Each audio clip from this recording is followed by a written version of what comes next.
साल 2025 सिल्वर ऐसी चमकी कि इसमें पैसा लगाने वाले इन्वेस्टर्स मालामाल हो गए।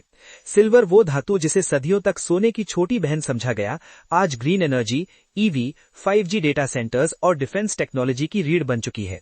और बिल्कुल इसी वक्त जब दुनिया पहले से ही सप्लाई की कमी से जूझ रही है, चाइना ने एक ऐसा फैसला लिया जिसने पूरी ग्लोबल इकोनॉमी की धड़कन तेज कर दी।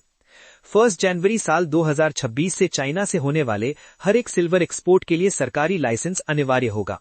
ये फैसला सिर्फ एक ट्रेड पॉलिसी नहीं है, ये जियो इकोनॉमिक हथियार है। इसी वजह से बीते एक हफ्ते में सिल्वर में एक तरफा चाल देखी गई है। इंडिया में बीते हफ्ते 1 किलो चांदी का भाव 2.5 लाख रुपए प्रति किलो के स्तर को पार कर गया, जबकि मार्केट में चांदी की डिलीवरी का भाव 2,70,000 रुपए या उससे भी महंगी मिल रही है।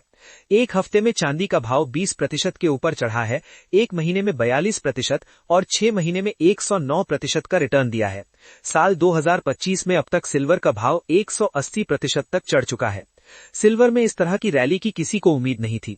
अक्टूबर में भी सिल्वर में एक तरफा चाल देखी गई थी, लेकिन ऊपर के स्तर से बड़ी बिकवाली आई और भाव 1,80,000 से सीधा 1.5 लाख रुपए के करीब आ गया। अब सवाल ये है कि दिसंबर के आखिरी हफ्तों में ऐसा क्या हुआ कि सिल्वर में दुनिया भर के इन्वेस्टर्स का रुझान बढ़ गया।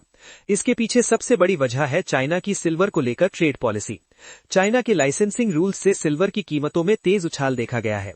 पहले इन्वेस्टर्स इसे सिर्फ सट्टेबाजी मान रहे थे, लेकिन ये एक स्ट्रक्चरल सप्लाई डेफिसिट है।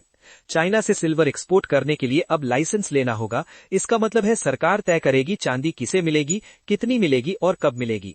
ये मार्केट को सीधे सरकारी कंट्रोल में ले जाने जैसा है, और यही काम चाइना पहले रेयर मेटल्स गैलियम और जर्मेनियम के साथ कर चुका है। अब वही मॉडल सिल्वर पर लागू हो रहा है, यानी ये पहली बार नहीं है। सिल्वर मार्केट में चाइना का ये नया दांव सिर्फ ट्रेड पॉलिसी नहीं, बल्कि एक स्ट्रेटेजिक मूव है।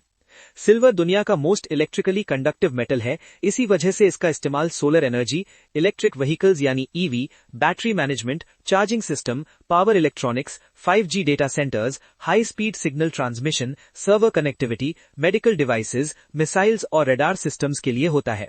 मतलब बिना सिल्वर के ग्रीन एनर्जी ट्रांजिशन रुक सकता है। दुनिया में सबसे ज्यादा सिल्वर मैक्सिको में पैदा होता है, जहां ग्लोबल प्रोडक्शन का 24% हिस्सा है। चाइना और पेरू 13% पर हैं और चिले 6% के साथ। बोलीविया, पोलैंड और रशिया का लगभग 5% हिस्सा है। चाइना प्रोडक्शन में भले ही दूसरे नंबर पर हो, लेकिन रिफाइनिंग और डिमांड में पहले नंबर पर है। मेक्सिको और पेरू जैसे देशों का प्रोडक्शन भी बाय प्रोडक्ट पर निर्भर करता है, इसलिए सप्लाई को तुरंत बढ़ाना आसान नहीं होगा।